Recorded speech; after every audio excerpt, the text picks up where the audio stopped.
If we want evidence that there's going to be a crisis, then we could look at the speech given by the head of JP Morgan Chase yesterday, Mr. Diamond, who I think in his words, two things are interesting about it. One is that he's warning that the US is on a trajectory with its national deficit for crisis, which is not surprising. I think many of us can see that. And he also, of course, in the usual banker style, pleads for deregulation of the banking system, to give banks more autonomy to borrow and to use their capital, or to have a lower capital ratio for lending. That is going to be one of our themes as we pick up on the era of financialization and perhaps post-financialization. Emerging markets are subject to rapidly shifting financial reputation. So that makes it really hard to try and discipline finance.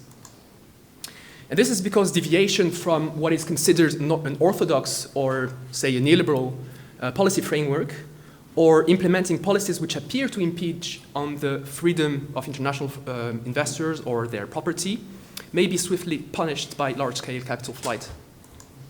So the first point I want to submit is this. Disciplining finance, notably by reducing capital mobility, which I think we can all agree would be part of disciplining finance, is both an absolute necessity in developing economies, but it's also a particularly thorny task. What would the post-neoliberal configuration mean in that context?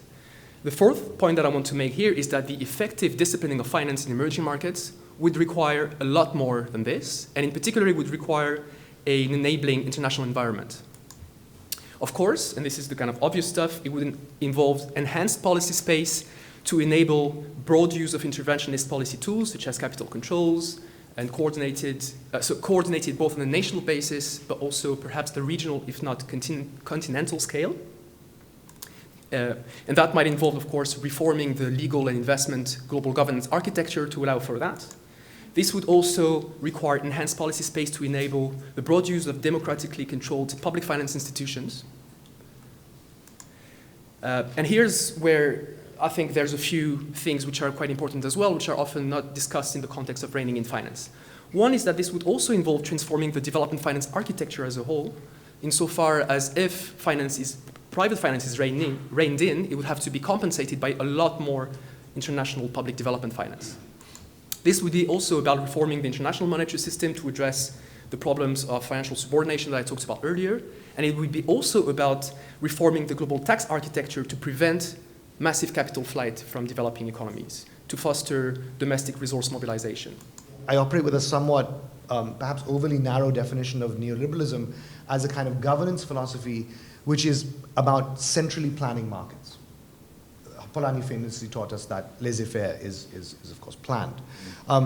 Market crafting as a term, I feel doesn't quite cover the kind of deeply constructed nature of the economy. In fact, I feel like from this double vantage point, both from the banking and financial sector, but also from the global south, you can really see the kind of deeply constructed nature of capitalism and how sort of that construction can, of course, fail. Markets are never spontaneous orders. Someone has to plan them, but when they're planned, they are rules-based orders and therefore compatible with a form of liberalism, but not necessarily a form of democracy. So there are neoliberal political orders, to use Gary's phrase, internal to the global north, and of course we have an international economic order at the level of the global architecture of trade and finance. But do we have neoliberal political orders internal to the countries in the global south? In the global north, neoliberalism was both an elite and popular project. Elite because, of course, of the huge technical and state capacity requirements for centrally planning markets.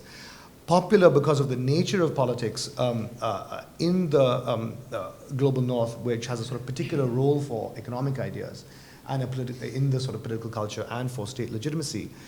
I certainly don't want to speak for the entire global south, but I'm not aware, I've been discussing this with a few people here, I'm not aware of neoliberalism or free market liberalism being a sort of popular political project in the global south, right? It's an elite political project, certainly, and many of our elites are, of course, educated in Anglophone precincts and pick up these ideas, but it's certainly not mobilized as a popular political, to my knowledge. I think we rather succumb to capitalism like an illness, to quote Rana Dasgupta, rather than advocate for it at a popular level. Our moment of defeat in the Global South was the failure of post-colonial developmental states that were all some version of socialism. These states had popular support because of post-colonial, progressive, left-wing economic nationalism. When they were defeated or collapsed under their own misgovernance, no one really advocated for neoliberal capitalism in the public square. It just sort of descended on us. For me, as a political scientist who studies investment by large asset owners, mostly pension funds, and mostly in the European context, specifically my own country, the Netherlands, that moment for me came about perhaps 8 years ago, when together with a graduate student, we decided to head to the National Archives and look into the investments made by ABP, which is our civil servant pension fund. Now today that's a 500 billion euro fund. Back then it was a small state fund that was from pre-war and immediately post-war run by the Minister of Finance, and that by law was required to only invest in government bonds or give over-the-counter loans to public and semi-public organizations. This meant that if you were a public organization in the Netherlands at the time, you had to write the Minister of Finance and say, could I please have some money? Because I want to do this and that. And if you do historical research, that's wonderful, because you can read through all these letters, which we did, and we cataloged the investments that were made by the state fund at the time. And then we made a map of the Netherlands to see basically where all these loans went to. And that was a wonderful thing, because what did the map show? It showed schools, hospitals, public utilities, infrastructure, all over the country.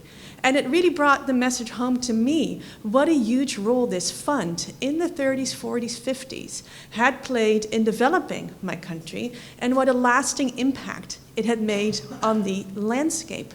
These organizations, the things they funded, are still there. You see it when you walk through every Dutch city, basically. And some of these things were actually very small. In Europe today, despite these legal lists still exist in many countries all over the world, in Europe today that's no longer possible because we have the single market, and it's considered a form of state aid. What do we have instead? In 2018, the European Union launched its famous Sustainable Finance Action Plan with the hopes of, becoming world leader in sustainable investment and finance. And what does it consist of? People who followed this action plan knows it has basically 2 pillars. It has rules that classify what sustainable investing is, or investing for social or environmental purposes.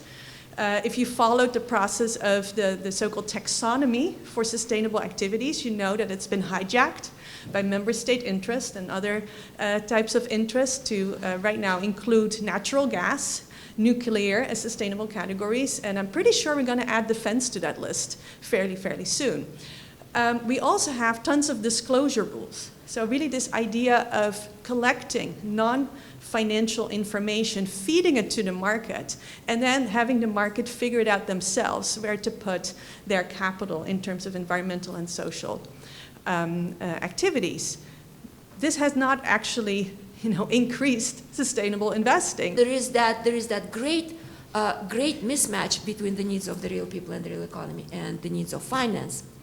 But how do you convince people who are inside the game, right? People who are day in and day out manipulating those Lego bricks to create, increasingly elaborate edifices of financial products, markets, techniques, and so on and so forth. How do you convince them that actually we need to step back and we need to think about these big public-private power imbalances? Otherwise, this edifice is not going to survive for long, right?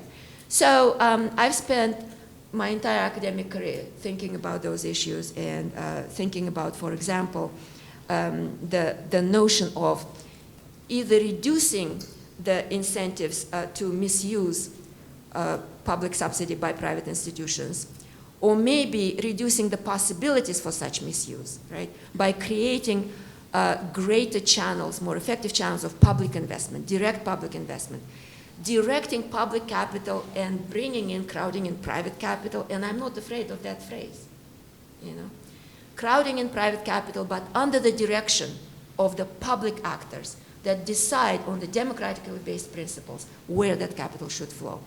And the other side of that same project is, why don't we swing even bigger? The digital technology right now gives us a chance to actually rethink the entire possibility of making money creation a direct public exercise of power. In other words, the Federal Reserve or any central bank technically doesn't need to delegate the creation of money, deposits, electronic, digital, fluid money to private institutions. Now central banks can do it themselves. And the reason they have not yet, none except for, I guess, for the public, for the People's Bank of China, right? None of the other central banks in the developed economies has actually progressed toward creating sovereign digital money, is because of the political economy of the financial sector. The banking industry, the financial industry simply cannot allow for that to happen. And ultimately, if you peel back all the layers of conversations about why it's a bad idea, ultimately you come down to the fact that private financial institutions do not want to give up access to public subsidy. That's the secret sauce. So if we figure out a way of making public money truly public, making the rest of private finance, private capital allocation, with taking private risks privately, fully private, that would be a solution to many of our problems.